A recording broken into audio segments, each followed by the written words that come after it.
bonjour à tous. Alors on a eu un petit problème sur le live, donc normalement c'était un live organisé sur la page Facebook Doctorum, mais à cause d'un certain nombre de censures Facebook, on n'a pas pu le publier directement sur la page Doctorum. Ça ne marche pas non plus sur la page d'Academia Christiana, ça ne marche pas non plus sur mon compte personnel, donc finalement mon ami cadreur qui est derrière cette caméra, Arnaud d'Anjou, a bien voulu accepter que nous publiions cela en direct sur son compte Facebook personnel. Donc veuillez nous excuser de toutes ces péripéties, vous remercierez Facebook de ma part et j'espère que vous pourrez suivre cette petite conférence en direct sans trop de tracas. Espérons qu'on ne soit pas censuré en cours. Alors, cette petite conférence s'intitule Construire demain. Elle est prévue en 3 parties. La première partie aujourd'hui, ça doit être un constat. La deuxième partie, les solutions. Et la troisième partie, les moyens pour arriver à cette solution. Alors déjà, première chose sur la formation politique, je sais que je m'adresse à un public, le public donc des militants Doctorum, qui sont des jeunes étudiants, lycéens. Et du coup, je voudrais d'abord dire une première chose sur la formation politique. Il s'agit pour moi, il n'y a pas de formation politique définitive. On est toujours en cours de formation et c'est comme finalement la nourriture que nous prenons à chaque repas. Il faut se nourrir tous les jours. Et bien, il en est de la même chose pour notre âme, pour notre esprit. Finalement, cette mini-conférence n'est qu'un repas parmi d'autres. Et finalement, nous devons nous nourrir chaque jour de lectures, de conférences, de réflexions, et même notre expérience personnelle doit nous conduire à une forme de méditation qui nous permet de mieux considérer ce qu'il y a à faire en vue de l'action. Donc cette conférence est une petite bille pour justement nourrir votre colonne vertébrale intellectuelle en vue de l'action politique. Puisque ça ne sert à rien de parler de politique si ce n'est pas pour faire quelque chose par la suite. Donc ce premier mot, c'est un constat.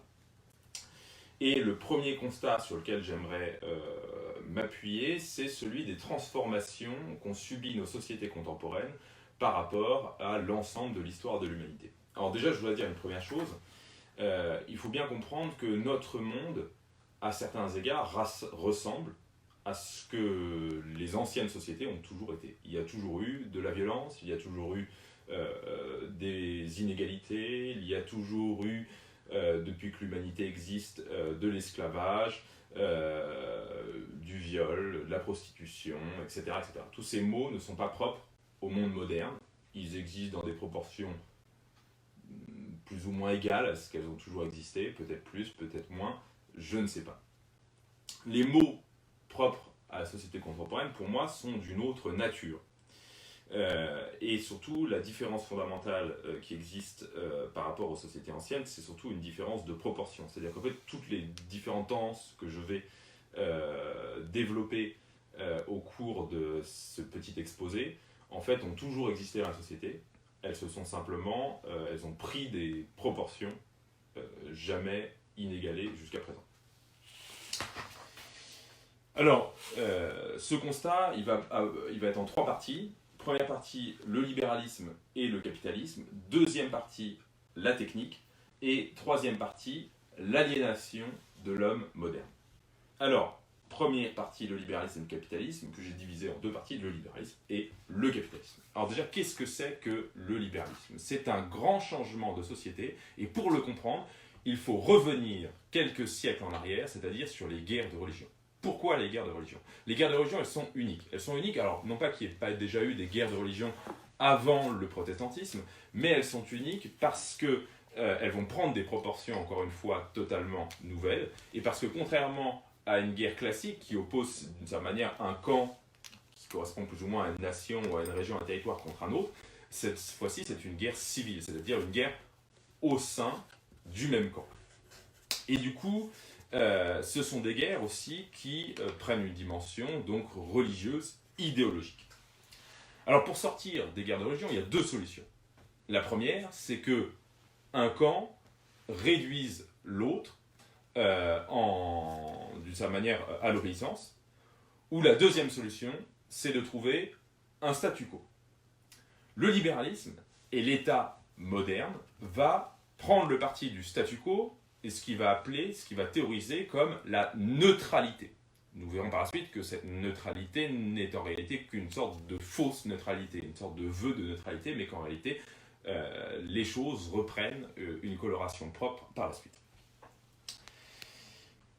Le constat du libéralisme, c'est de dire en gros, puisque les hommes s'entretuent pour des questions religieuses, idéologiques ou morales, il ne faut plus que l'État se préoccupe de ces questions. D'accord ? Donc, d'une certaine manière, l'État ne tranchera pas entre ce qui est bien et ce qui est mal, ce qui est de l'ordre de la morale ou du sens de l'existence. L'État, d'une certaine manière, se retire, se retranche. Et de là vont naître deux sphères. La première sphère, c'est la sphère privée, c'est-à-dire celle dans laquelle nous vivons, la sphère des citoyens.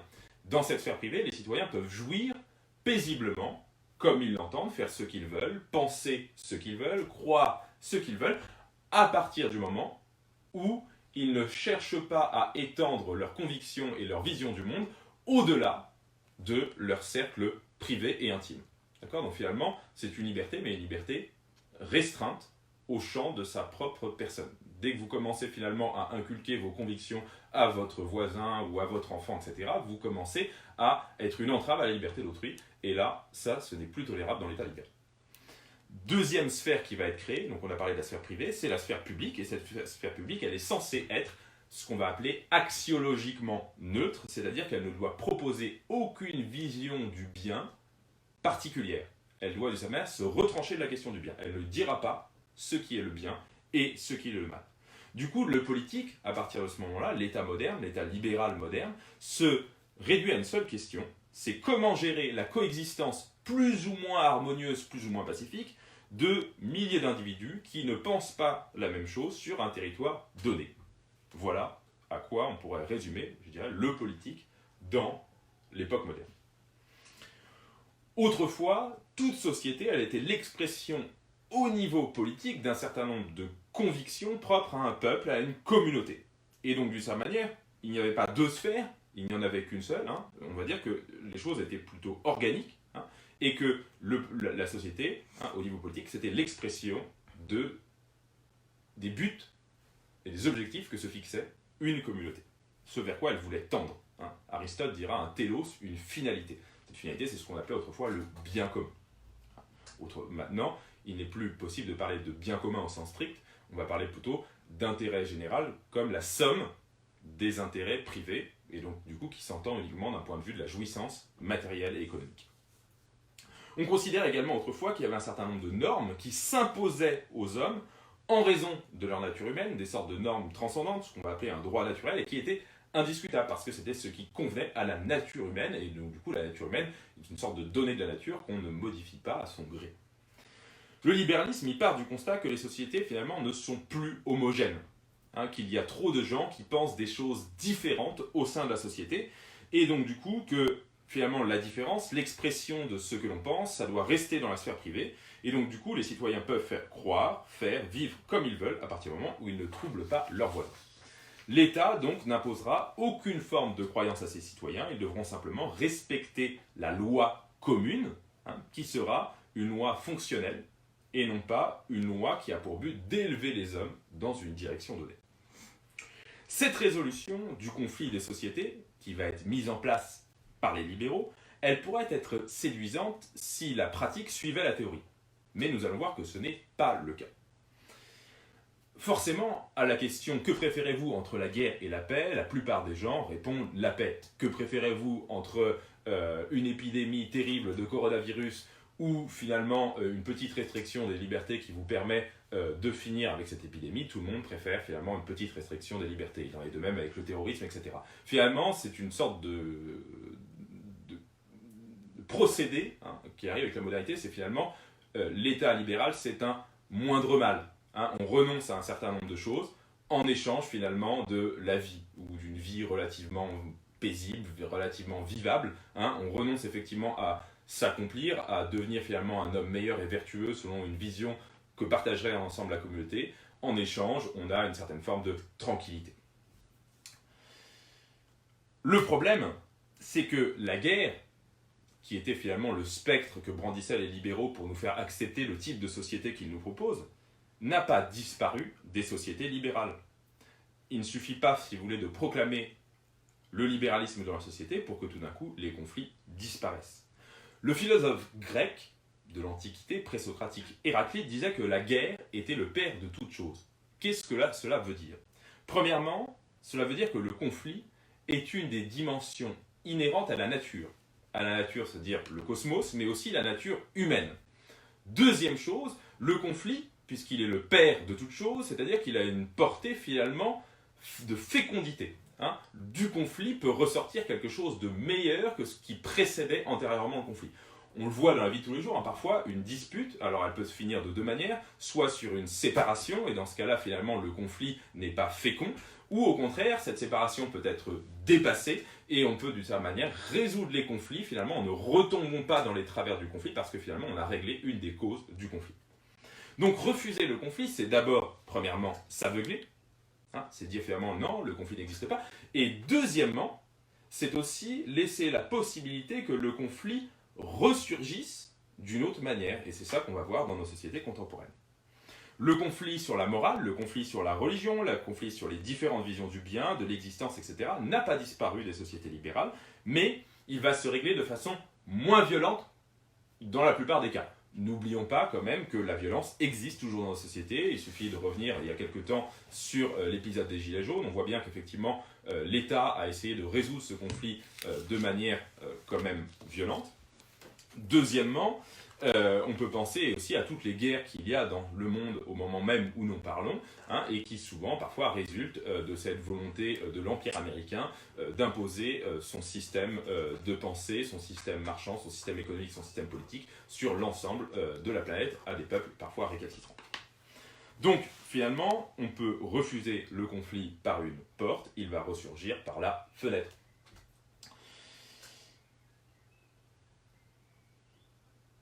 La plupart du temps, donc, ce conflit va se jouer avec des rapports de force plus souterrains.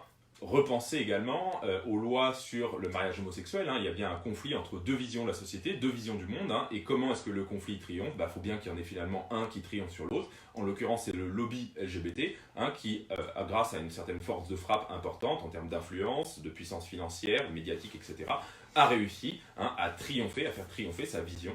Donc le conflit, effectivement, ne s'est pas joué de manière violente, il s'est joué sur d'autres modalités. Et ces conflits sur d'autres modalités sont permanents. Regardez toutes les questions de revendication de droits pour telle ou telle communauté, telle ou telle minorité. Finalement, la société libérale est de plus en plus morcelée, de plus en plus fragmentée, et ce sont finalement petit à petit la guerre des égos, la guerre du je. Je veux ça, et donc je cherche à l'imposer. Et comment est-ce que je triomphe? Je triomphe si, d'une certaine manière, je suis suffisamment bien organisé d'un point de vue médiatique, d'un point de vue financier, etc., etc. Donc, il faut bien comprendre que la neutralité à laquelle prétendent les démocraties libérales n'est qu'une illusion de neutralité. Finalement, ces sociétés libérales imposent à tous un mode de vie particulier. Ce mode de vie, c'est le renoncement à toute forme de vérité transcendante, puisque chacun doit accepter que ce qui vaut pour lui ne vaut que pour lui et pas pour son voisin. Deuxièmement, la neutralité libérale, c'est aussi la condamnation de toute forme de vie politique ou sociale dans laquelle des citoyens sont aptes à définir par eux-mêmes, comme par exemple dans une forme de démocratie naturelle, celle des démocraties grecques, que les citoyens puissent définir par eux-mêmes le bien qu'ils veulent poursuivre ensemble en tant que communauté politique. Pourquoi? Parce que le libéralisme se refuse à reconnaître toute forme de bien, quelle qu'elle soit, tout en reconnaissant, néanmoins par ailleurs, c'est ça qui est paradoxal dans le libéralisme, que le bien en soi des libéraux, c'est la jouissance individuelle tranquille et la délégation finalement de son existence à un système politique géré par des élites expertocratiques dont le rêve ultime, c'est de bâtir un monde de la rentabilité économique absolue. Bienvenue dans le meilleur des mondes. Pour aller plus loin, je vous recommande deux lectures. La première, c'est un livre de Jean-Claude Michéa qui s'appelle « L'Empire du moindre mal ». La deuxième, c'est un article que vous retrouverez sur le site de Academia Christiana qui s'appelle « Qu'est-ce que le libéralisme ?» écrit par le philosophe Frédéric Guillot. Vous retrouverez ici deux analyses plus profondes que celles que j'ai développées en 5 minutes. Deuxième point de ce premier point, c'est le capitalisme. Alors, qu'est-ce que le capitalisme? Le problème du capitalisme, c'est que souvent, c'est un terme qui soulève un certain nombre de débats et d'équivoques. Pour certains, le capitalisme, c'est simplement un système dans lequel on peut vendre des biens contre de l'argent et en acheter d'autres. Ok, d'accord, mais en réalité, c'est ce qui se fait depuis l'Antiquité. Alors pourquoi prendre un mot nouveau, capitalisme, pour désigner quelque chose qui s'est fait depuis toujours. C'est pour ça que je vais essayer de définir le capitalisme à partir finalement de quelque chose de propre, quelque chose de nouveau, propre à la modernité. Pour cela, je vais m'appuyer sur un philosophe qui s'appelle Karl Marx. Karl Marx, c'est un philosophe, mais aussi un économiste. Le fait de m'appuyer sur Karl Marx ne fait pas forcément de moi un communiste. On peut prendre de sa manière le constat fait par Karl Marx sur l'économie, sans pour autant prendre l'ensemble des solutions qu'il développe, notamment le communisme. Alors, on pourrait résumer l'essence du capitalisme en 3 mots. Produire de l'argent. Je vais essayer de développer cette essence. Dans un système traditionnel, les hommes travaillent pour produire un certain nombre de biens, des fruits, des légumes, de la viande, des chaussures ou des chapeaux, qu'ils vont ensuite échanger à d'autres, et l'argent va servir de monnaie d'échange, d'intermédiaire, pour échanger des biens d'une nature différente, qui ne trouvent pas forcément de commune mesure. On a donc le schéma suivant: j'ai une marchandise, j'utilise de l'argent pour échanger une autre marchandise. Marchandise, argent, marchandise.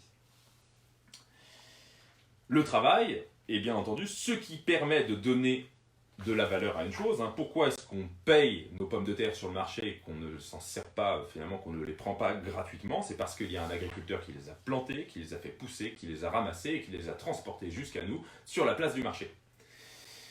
On paye donc la pomme de terre, et dans la pomme de terre, d'une certaine manière, tout le travail qui fait qu'elle est possiblement achetable sur le marché. Dans le système capitaliste, le schéma originel a été dénaturé, voire même inversé, en vue de produire de l'argent pour et par lui-même. C'est l'argent qui s'auto-reproduit.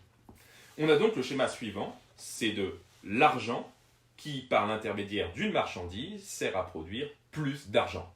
Donc nous passons du schéma marchandise, argent, marchandise, au nouveau schéma capitaliste, argent, marchandise, plus d'argent. M-A-M et A-M-A'. Comment faire en sorte que l'argent produise de l'argent? Grâce au salariat. Le capitaliste, ou on pourrait dire aujourd'hui l'actionnaire d'une certaine manière, c'est quelqu'un qui va investir son argent. Il investit son argent pour que son argent lui rapporte. Donc il investit dans des machines, dans des salaires de managers, mais aussi des salaires d'ouvriers, dans des matières premières, dans un réseau de distribution, dans des campagnes publicitaires. Finalement, peu importe dans ce en quoi il investit, le principe c'est que l'investissement rapporte plus d'argent que ce qui a été mis dans le jeu. La valeur créée par les travailleurs, j'entends travailleurs, tant finalement le patron de l'entreprise que l'ouvrier, le manager, le contremaître, ou tout ce que vous voulez, ne leur est redistribuée qu'en partie. C'est-à-dire que finalement, la valeur qu'ils ont créée avec leur travail ne leur revient pas en propre. En fait, le reste revient au capital et sert à le faire croître. Prenons un exemple. Lorsque vous achetez un jouet en plastique à 20 €, eh bien, dans ces 20 €, on comprend la publicité, les matières premières, les salaires, le transport, les machines, la recherche et le développement. Tout ça n'a coûté en réalité que 15 €. Les 5 € restants vont servir à grossir le capital, alors que cette somme est en réalité due aux salariés, ou éventuellement, pourquoi pas, due tout simplement à parer à un certain nombre de risques que pourrait encourir, rencontrer finalement l'entreprise aux aléas de la vie économique. Mais le capitalisme, ce n'est pas seulement cette révolution du mode de production, c'est une révolution plus complète de l'économie. À partir du moment où on va entrer dans l'ère libérale marchande, la seule raison qui justifie toute décision économique qu'elle soit, c'est la raison marchande. Dans notre système, chaque chose ne vaut que dans la mesure où elle contribue à produire de l'argent. Peu importe que votre vie soit absurde, que vous ayez renoncé à tous vos rêves, du moment que vous êtes un bon salarié, que vous êtes un bon facteur de production d'argent. L'immigration, en soi, si on la replace dans l'évolution historique, on pourrait dire que l'immigration a toujours existé, et donc d'une certaine manière que l'immigration en soi n'est pas un problème. Ce qui est un problème dans le monde contemporain, c'est l'immigration de masse. C'est la proportion qu'a pris l'immigration dans nos sociétés contemporaines. Cette immigration de masse, elle est nécessaire au système capitaliste. Pourquoi ? Parce que le système capitaliste a besoin d'une main-d'œuvre qui soit bon marché et qui soit finalement moins exigeante en termes de droits et de salaire que les autochtones.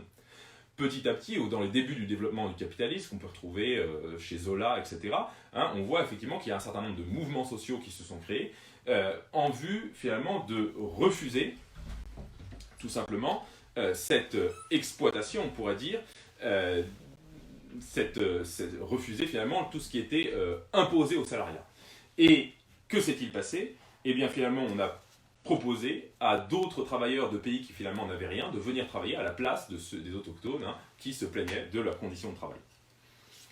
Si tu veux brancher le téléphone par la batterie, en fait il ne faut pas aller ici, il faut plutôt utiliser ce boîtier. Le fil ne sera pas assez long, mais je te laisse essayer quand même. C'est pour moi.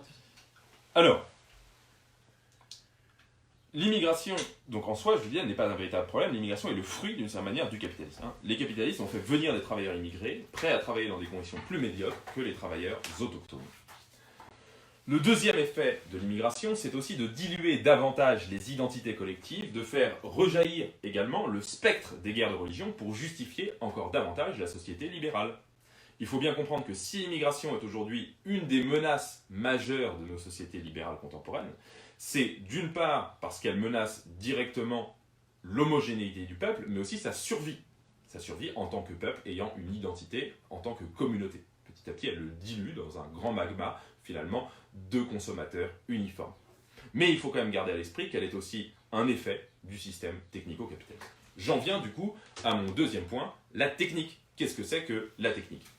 Alors encore une fois, c'est un mot équivoque sur lequel finalement beaucoup de gens disent mais la technique, au fond, quel est le problème? Eh bien, nous allons voir en quoi la technique pose problème, pose un certain nombre de questions dans le monde dans lequel nous vivons. Prenons l'exemple du marteau. Un marteau, ce n'est pas une machine. On peut se servir d'un marteau pour casser la tête du cadreur qui nous filme actuellement, comme on peut utiliser le marteau pour planter le clou qui a servi à fixer ce cadre Doctor Who. En est-il de même aujourd'hui pour la voiture ou pour l'ordinateur? On pourrait le croire d'une certaine manière parce qu'avec ma voiture, je peux soit faire un attentat sur le marché de Noël de Strasbourg, ou je peux au contraire conduire pour rendre visite à ma grand-mère qui est isolée et qui aimerait bien avoir de mes nouvelles. De la même manière, mon ordinateur, je peux m'en servir pour regarder du porno pédophile sur le Darknet, comme je peux aussi m'en servir pour préparer et vous faire visionner cette conférence. Donc finalement, la technique, où est le problème? Le voici. Contrairement au marteau ou à la charrue, l'ordinateur ou la voiture nécessitent à eux seuls tout un système dont, et retenez bien ça parce que c'est là la différence cruciale, la différence de proportion change la nature du système lui-même. La voiture, elle nécessite des autoroutes, des péages, du pétrole, des guerres pour le pétrole, des hôpitaux pour les accidentés de la route, une police spécialisée sur les contrôles routiers, etc. etc. L'ordinateur, il nécessite des centrales électriques, des métaux rares et les mêmes guerres qui vont avec pour se les approprier. Il nécessite aussi d'acheter des logiciels pour se mettre à jour, etc., etc. Il crée de nouveaux emplois, mais aussi un nouveau rapport au monde et au travail.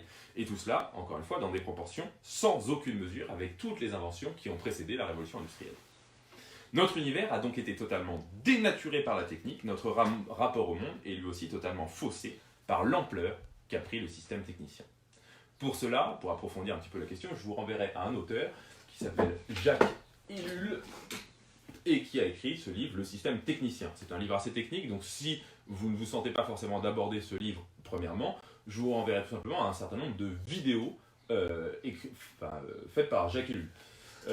Pour développer tout ça un peu sur toujours la thématique de la technique. Alors comme un idiot, je n'ai pas mis les bouquins en évidence. Je vous renverrai aussi à cet excellent livre d'Olivier Rey, Une question de taille, et également à la question de la décroissance avec Serge Latouche, petit traité de la décroissance sereine. Alors, et j'oubliais bien évidemment, vous retrouvez dans le bréviaire pour une génération dans l'orage un certain nombre de textes assez condensés qui développent eux aussi la question de la technique. Différence donc de proportion. Le système technicien pose plusieurs questions. Première question, sommes-nous encore capables de maîtriser la technique ou est-ce elle qui nous dicte ce que nous devons faire? Deuxième question. Jusqu'où le progrès technique doit-il être toléré? On voit bien que le progrès technique ouvre un certain nombre de questions problématiques pour nos sociétés, la procréation médicalement assistée, la gestation pour autrui, le transhumanisme, le nucléaire, la dépendance aux écrans, les perturbateurs endocriniens, la malbouffe, etc., etc. Troisième question, est-ce qu'un monde aux ressources finies peut-il supporter une croissance infinie et une exploitation exponentielle des ressources? Je ne crois pas. Enfin, quatrième question, quel est le sens même du progrès technique?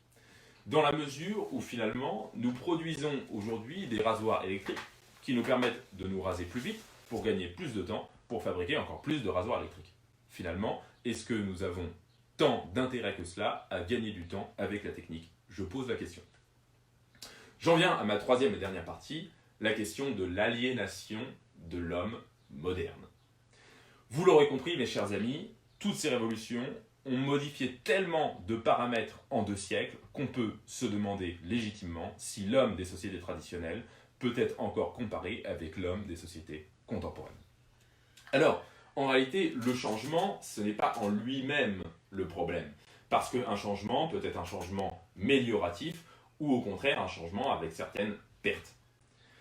Ces transformations, elles ont profondément inverser notre rapport au monde au point de faire de l'homme contemporain un prisonnier de sa condition.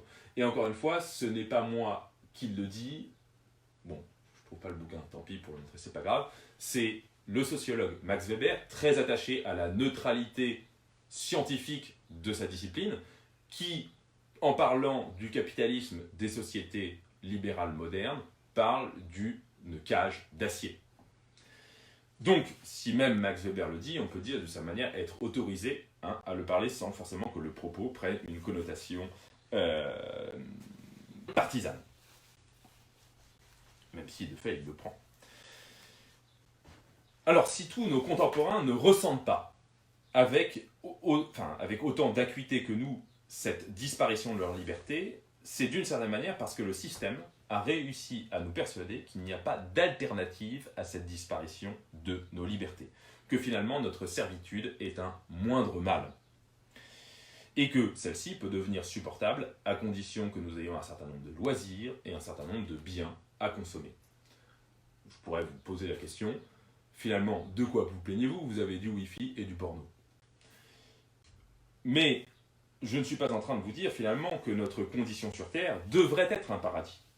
En tant que chrétiens, catholiques, nous savons qu'il n'y a pas de paradis sur Terre. Nous savons aussi que les conditions et les structures de la société peuvent être, en revanche, plus ou moins vertueuses. Le pape Jean-Paul II parlait lui-même de structure de péché. Le système donc technico-capitaliste doit être analysé avec recul, car nous avons tous été conditionnés par lui pour ne jamais le remettre en question, à la manière finalement des autruches qui mettent leur tête dans le sable pour ne pas voir le danger. Nous sommes un petit peu pareils, c'est-à-dire que nous avons besoin de nous rassurer, de nous persuader que tout va bien, parce que sinon, on serait très angoissé. 2 concepts permettent d'analyser assez globalement la condition de l'homme contemporain. Le premier, c'est le concept de société de consommation qui a été popularisé par Jean Baudrillard. Vivre dans une société de consommation signifie donc que l'entièreté de nos existences est consacrée à un seul objectif, consommer. Eh bien, pour produire toujours plus d'argent, il faut vendre toujours plus de marchandises. Pour vendre toujours plus de marchandises, il faut créer toujours plus de besoins. Et pour que les citoyens cherchent à satisfaire ces nouveaux besoins créés par la propagande marchande, c'est-à-dire la publicité, il faut donc qu'ils travaillent beaucoup, que leur mode de vie soit de plus en plus uniforme, que leurs barrières morales, leurs limites éthiques, leurs repères soient de plus en plus distendus, et surtout, il faut qu'ils ne pensent plus. Ainsi donc, on étudie en vue d'avoir un métier dans lequel on va gagner beaucoup d'argent pour pouvoir essayer de consommer beaucoup et d'acheter beaucoup de choses. Finalement, on ne se pose plus la question de savoir si ce métier est utile, s'il est normal, s'il est bien, s'il nous plaît, si notre vie a du sens. Ce qui compte, c'est de pouvoir acheter plein de trucs. Et on est tous, malheureusement, plus ou moins pareils. Ça fait partie du conditionnement de la société de consommation. Mais pour nous conditionner dans cette société de consommation, je vais avoir besoin d'un deuxième concept, qui est celui de société du spectacle, et qui a été théorisé par Guy Debord. Pour que la société de consommation fonctionne à son paroxysme, il faut une société du spectacle. Alors, qu'est-ce que c'est que la société du spectacle? Eh bien, c'est que finalement, tout ce qui était auparavant directement vécu, c'est-à-dire comme une expérience existentielle, unique, sans intermédiaire finalement, est devenu aujourd'hui un spectacle. C'est-à-dire que toutes nos expériences, nous les vivons à travers le spectacle.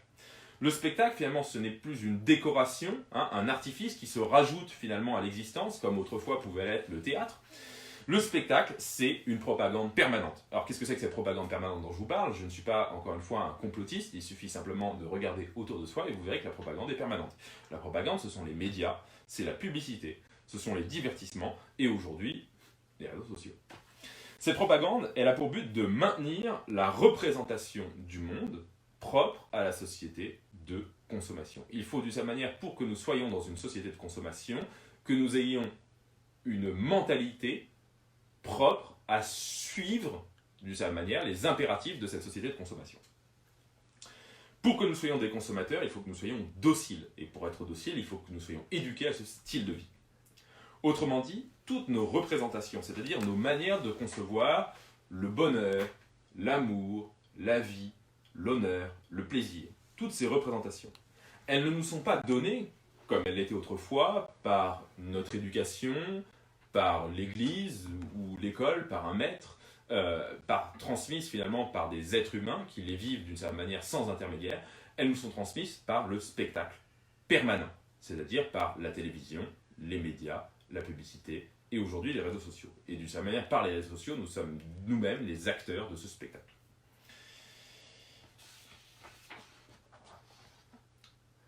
Nous avons donc été conditionnés dès le plus jeune âge par un spectacle permanent que nous confondons avec le réel lui-même. Pourquoi? Parce que ce spectacle prononce un discours sur le réel et nous prenons ce discours pour la réalité. Lorsque l'on regarde BFM TV, lorsqu'on écoute les publicités à la radio, lorsqu'on voit les publicités dans la rue ou ailleurs, sur notre téléphone, etc., etc. Nous sommes en permanence finalement traqués par la publicité. N'oubliez pas que lorsqu'un logiciel est gratuit, le produit, c'est toi.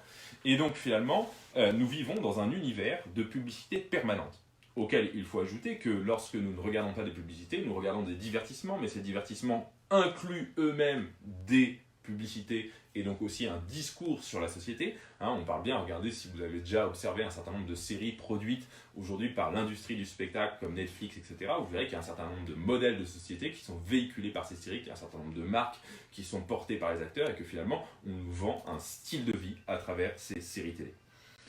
Et lorsqu'on n'est pas en train de regarder de la publicité, des séries télé ou le journal sur BFM TV, eh bien nous sommes en train de regarder nos smartphones, Instagram et les réseaux sociaux et nous abreuver d'images qui petit à petit vont coloniser notre univers mental et peupler ce qu'on va appeler nos représentations. C'est-à-dire que finalement, nous ne sommes plus forgés par notre contact avec le réel, nous sommes forgés d'abord par le spectacle permanent de la société de consommation et de la société du spectacle.